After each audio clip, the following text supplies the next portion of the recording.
பிரியமானவர்களே, இயேசுவின் நாமத்தில் உங்களுக்கு என் அன்பின் வாழ்த்துக்கள்.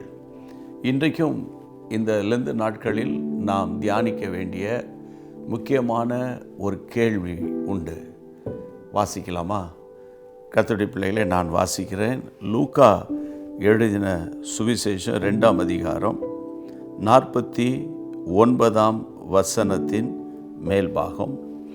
அதற்கு அவர், நீங்கள் ஏன் என்னை தேடினீர்கள்? ஆண்டவர் கேட்கிற ஒரு கேள்வி. நீங்கள் ஏன் என்னை தேடுறீங்க என்று ஆண்டவர் கேட்டார். உலக பிரகாரமாக தாயும் தகப்பனும் ஆகிய யோசேப்பும், அதாவது தாயாகிய கர்த்தருடைய பிள்ளைகளை மரியாளும் ஆண்டவராகிய இயேசு கிறிஸ்துவோடு கூட இயேசுவுக்கு 12 வயதாக இருந்தபோது அவர்கள் பண்டிகையை ஆசரிக்க எருசலேமுக்கு போனார்கள். அவர்கள் திரும்பி போய்க் கொண்டிருக்கிற பாதையில் இயேசுவை திடீரென்று காணவில்லை என்று தேடினார்கள். அந்த சம்பவம் உங்களுக்கு தெரியும். அப்பொழுது அவர்கள் நினைத்தார்கள், நம்முடைய சொந்தக்காரர்களோடு உறவின் முறையாரோடு கூட இயேசு வருவாரா இருக்கும் என்று நினைத்து கொண்டே போகிறாங்க. இன்னும் கொஞ்சம் தூரம் போன உடனே இயேசுவை திரும்ப விசாரிக்கிறார்கள். எங்களுக்கு தெரியாது எல்லாம் சொன்ன பிறகு திரும்பவும் அவர்கள் எருசலேமுக்கு வருகிறார்கள். கர்த்தருடைய பிள்ளைகளே, ஒரு நாள் இயேசுவை அவர்கள் மிஸ் பண்ணாங்க. 3வது நாள் இயேசுவை கண்டார்கள். 3ஆம் நாள் இயேசுவை கண்டார்கள். ஒன்றை நீங்கள் புரிஞ்சுக்கணும். ஒரு நாள் நீங்களும் நானும் ஜெபிக்க, கர்த்தரை தேட, அவருடைய பிரசன்னத்தை உணர நம்ம மிஸ் பண்ணிட்டோன்னா திரும்ப அந்த பிரசன்னத்துக்குள்ளே வர்றதுக்கு ஒரு 3 நாட்களாவது தேவைப்படும். அதனால தான் ஒவ்வொரு நாளும் அவருடைய பிரசன்னத்தை காத்து கொள்ளணும்.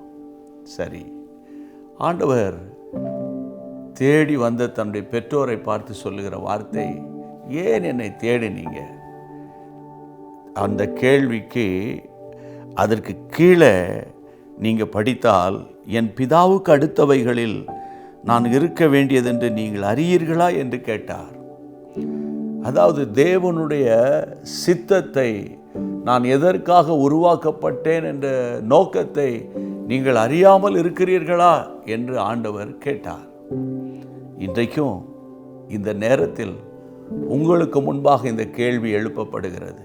நம் ஆண்டவர் இன்றைக்கு நம்மிடத்தில் கேட்கிற ஒரு கேள்வி என்ன? கர்த்தருடைய பிள்ளைகளை, என்னை ஏன் தேடுறீங்க?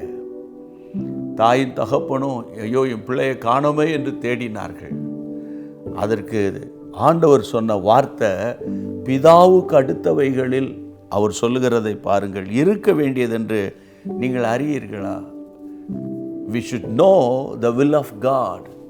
தேவனுடைய சித்தத்தை அறிகிற அறிவு நமக்கு முக்கியம். 143 கோடி கொண்ட பெரிய தேசத்தில் ஆண்டவர் உங்களை தெரிஞ்சிருக்கிறாரு, என்ன தெரிஞ்சிருக்கிறாரு. ஆண்டவரே, என்னை தெரிந்து கொண்டீங்க, உம்முடைய பிள்ளையா நான் இருக்கிறேன். ஆனால் என்னில் உம்முடைய சித்தம் என்ன? நான் என்ன செய்ய வேண்டும்?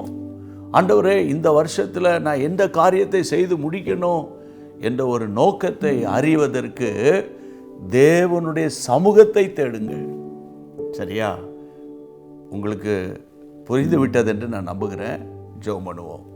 நல்ல ஆண்டவரே, இந்த நாளிலும் உம்முடைய பிள்ளைகளோடு கூட சேர்ந்து நான் ஜெபிக்கிறேன்.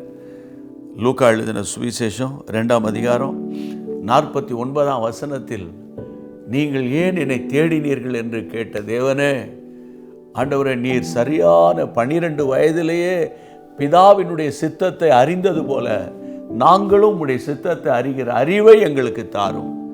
எங்களுடைய JMM ஃபேமிலிஸ் ஒவ்வொருவருக்கும் தாரும். ஒவ்வொரு நாளும் உம்முடைய சித்தத்தை அறிந்து செயல்பட ஓட உம்முடைய பிள்ளைகளுக்கு கிருபை தாரும். இந்த ஜெபத்தை கேட்டதற்காக ஸ்தோத்திரம். இயேசுவின் நாமத்தில் பிதாவே, ஆமென். அன்பான தேவனுடைய பிள்ளைகளே, இச்செய்தி உங்களுக்கு மிகுந்த ஆசீர்வாதமாக இருந்ததென்று நாங்கள் நம்புகிறோம். தொடர்ந்து எங்கள் செய்திகளை கேட்டு கர்த்தருக்குள் ஆசீர்வதிக்கப்பட ஜீசஸ் மீட்ஸ் மினிஸ்ட்ரீஸ் என்கிற எங்கள் யூடியூப் சேனலை சப்ஸ்கிரைப் செய்யுங்கள்.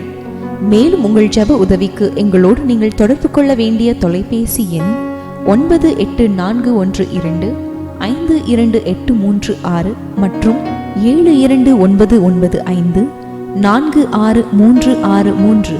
Email gpsrobinson@hotmail.com. கர்த்தர் உங்களை ஆசீர்வதிப்பாராக.